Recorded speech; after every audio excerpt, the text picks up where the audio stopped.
Hey, SNA assassinators. I'm sorry that happened right there when the stream kind of dropped right there. Like I almost reached my limits, but I don't understand why it just cut anyways. And it wasn't even near the outward line just yet.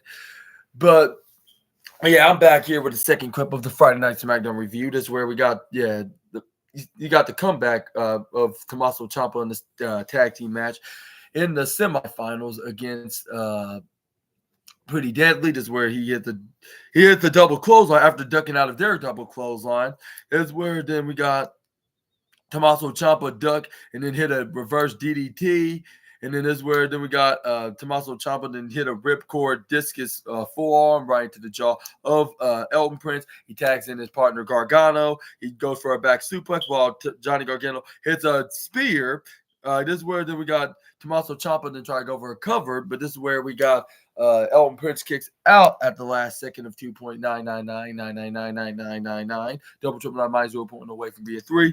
That's where we got Elton Prince was laying right to the upper right side. Is where we got Johnny Gargano go for a running attack maneuver. He did not know what to hit. Like this was a huge mistake of the wrestling veteran. This is where then he gets flipped over in the top corner ropes. He hits a super kick right onto the head of Kit Wilson because he saw him trying to go for a sneaky plan, like which come up with a sneaky plan and try to trick him, but this is where he gets kicked right into the face. Johnny Gargano go for a springboard spear, but he end up getting kneed right into the head by Elton. This is where we got Tommaso Ciampa tagged himself right on his back. This is where we got Tommaso Ciampa. Then this is where we got Johnny Gargano move out of the way smartly, like to avoid Elton Prince, which he hits face first right into the turnbuckle. This is where we saw them go for a shatter machine, but this is where we got.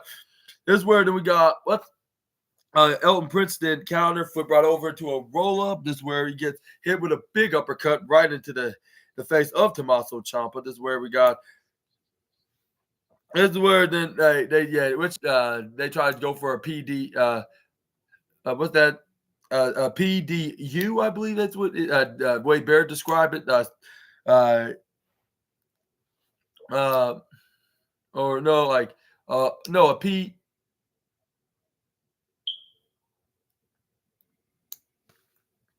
What is that? PSD or something. I don't know what the police split DIY or something like that. This is where we got Kit Wilson then hit a running bulldog while what's his name? Elton Prince got him into a wheelbarrow position. This is where we got him try to go for the pin, but this is where Johnny Gargano stopped him at the last second.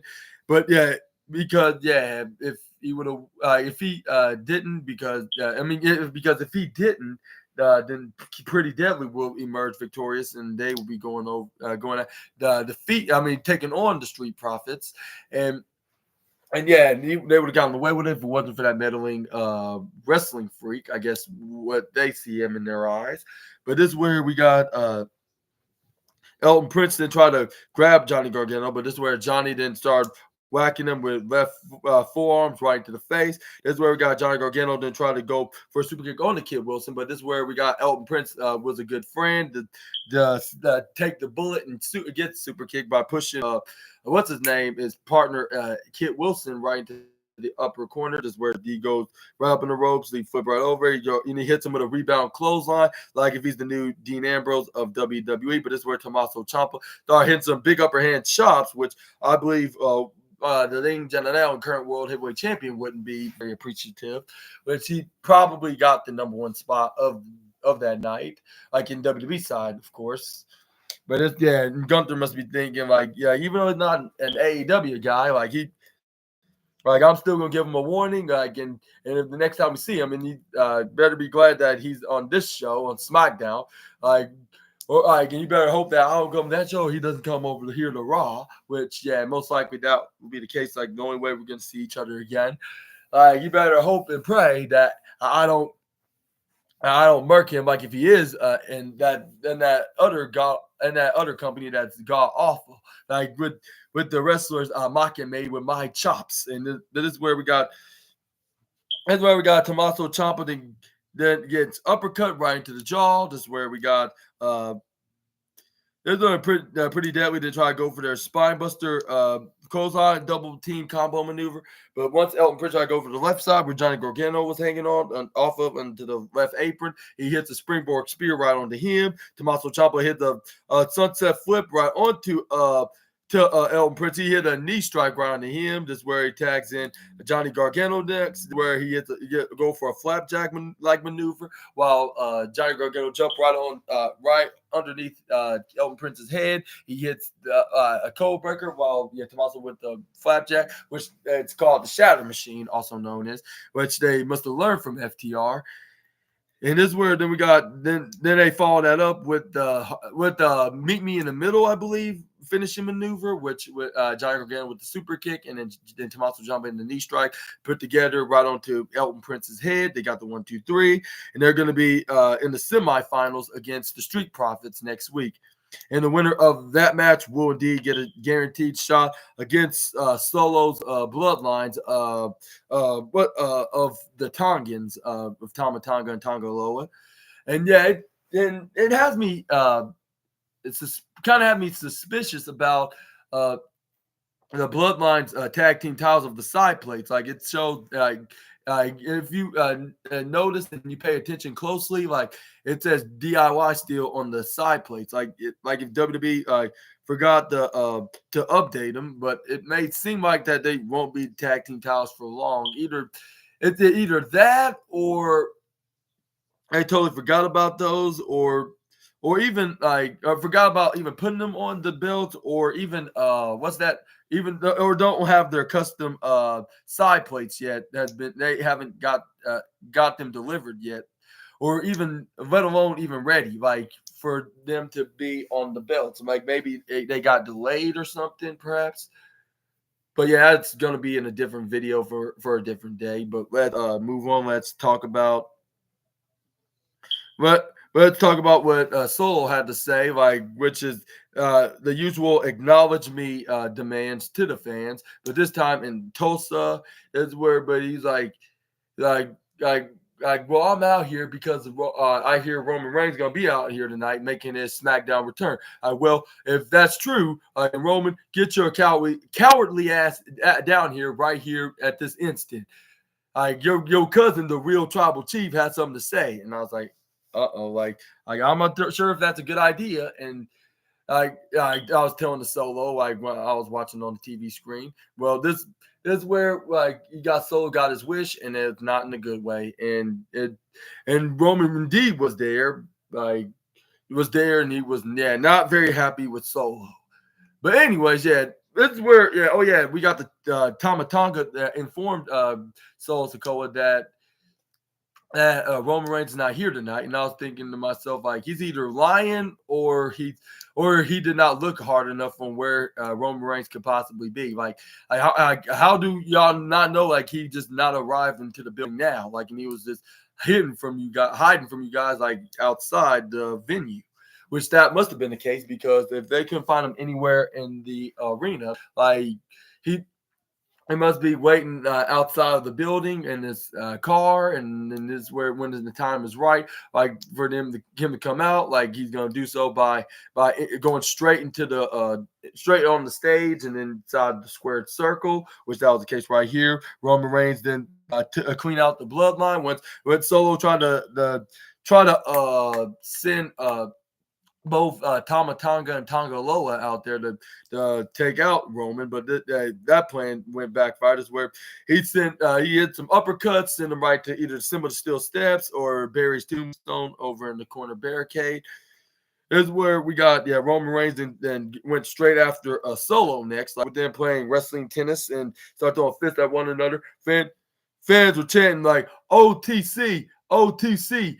And then I was thinking to myself, like, I'm not sure if it's the best initial nickname, but in Roman's case, like, it's perfect for him. Like, for him being known as either the only tribal chief, or the original tribal chief, or the one tribal chief, or whatever the O stands for in the OTC. Like, it makes sense, like, because we all know that means it stands for the one singular O word.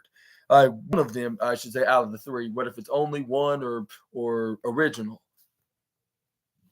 But yeah, this is where Roman Reigns going and playing wrestling tennis with his cousin Solo. I'm showing that who's truly is the tribal chief. This is where he hit some big right hands and he won this wrestling tennis by hitting some big right hands to the face.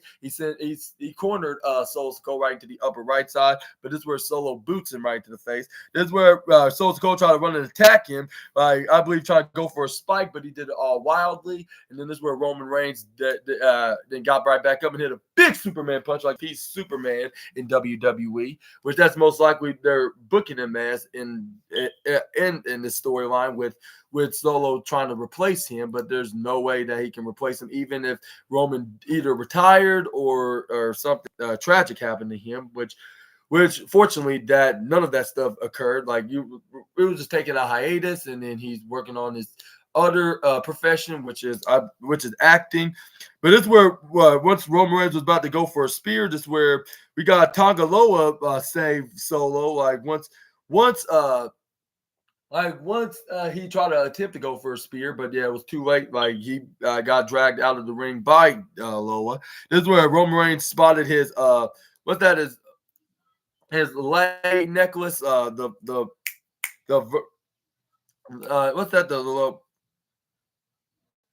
The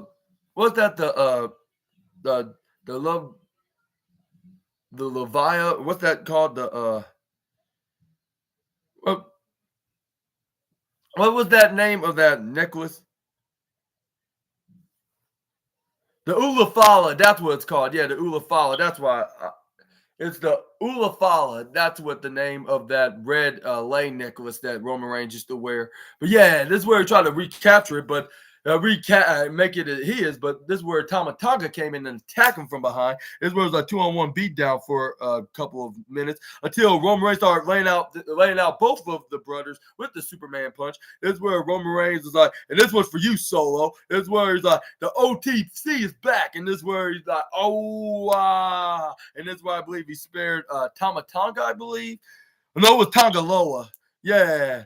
He speared, the eye patch brother of the Tongans. This is where Roman Reigns, made it clear that he is indeed back. And fans were chanting OTC, OTC when SmackDown was closing out in the final moments.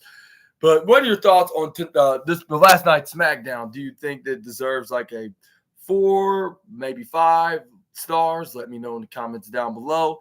I think it's gonna get a 4.5 stars. Like, not the greatest SmackDown, but it was the best opener, like for the biggest party of the summer. Maybe like because of the opener, like with Cody Rhodes and with him getting ready for Bash in Berlin and doing like a pretty planning on doing a very interesting match with Kevin Owens, which is definitely gonna be a very I'll say regular excitement, if that makes sense. Of course, it's not gonna be probably nothing gonna be it's not gonna be much of a storytelling feud, but unless if Kevin Owens turns heel, rivalry, which this seems like it's not a rivalry, more likely friendly competition. Well, that's what Cody Rhodes might think until at the last final second during the match, we could see Kevin could turn into the dark side and then do something heelish to try to win the match. Again, maybe he'll be unsuccessful. Maybe that wouldn't work. I'll say maybe more likely he's gonna attack him after not getting the job done. I mean, that's the only thing that I could see. This could be some kind of a championship storyline, like with these two friends that are going to be fighting for the big prize of WWE. Because even for fans, even not fans, even for friends like that. Even for friends that think they're going to be fighting for friendly competition, and even for a friend, when it comes to even for even for being a friend, doing the friendly competition, they're still going to have some fallout like over for that title. Like it happened plenty of times before, so I wouldn't be surprised if they do it again right here. I mean, if WWE do it again right here, but this time with Cody and Kevin Owens fighting for the most prestigious and top prize of the company. But let me know down in the comment section right down below if you think so, and do you think that's going to be happening, or do you think it's going to be just a friendly competition, like with Cody Rhodes might winning, and then he's going to give him a handshake? But the number one greatest moment of the night is the return of Roman Reigns, and I'm gonna give that a number. I'm gonna give that like a one. I'm giving it like a 100 million percentages of greatness, I should say. And on tonight's SNA podcast, I guess I could put right here, this is gonna be getting the greatness reward, like for a greatness award with an A, not a E, not R-E. I apologize for that, assassinators, but yeah, I'm giving it the greatness award, like the greatness moment award of the night, and maybe even of the year of 2024, like if it does be in the candidate, like. But you're gonna see me seeing what was the greatest moments, what's the greatest matches, and what's the all the matches and the wrestlers and the moments like of this year, like. But that's gonna probably be at the end of the year, like, and I'm gonna probably get ready for all of that. But let me know what your thoughts in the comment section right down below about SmackDown tonight.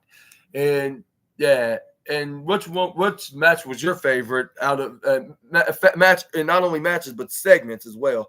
Let me know all about that in the comment section right down below. But I hope you enjoyed this video, and if you did so, please make sure to hit the big thumbs up button and subscribe over to this channel, only at just Super Ninja Austin. And the post notification so you can be notified for when I upload my latest videos. And don't worry, it's free. And then if you decide not to be a subscriber anymore, you can just change your mind later and just unsubscribe. But I will highly suggest you to be maintaining to be a subscriber here, like. But that's only if you're interested, of course. But yeah, and make sure to check out my AEW Rampage review video, and that's going to be right up next in the next 5 seconds. And I'm going to let you guys go right here. And I hope you guys are having a fun weekend, and I'll see you guys on the next video in the next 5 seconds with some more SNA content. Until we meet again, Super Ninja Austin out of here for now. Y'all take care at the moment, and I will see you guys on the next video.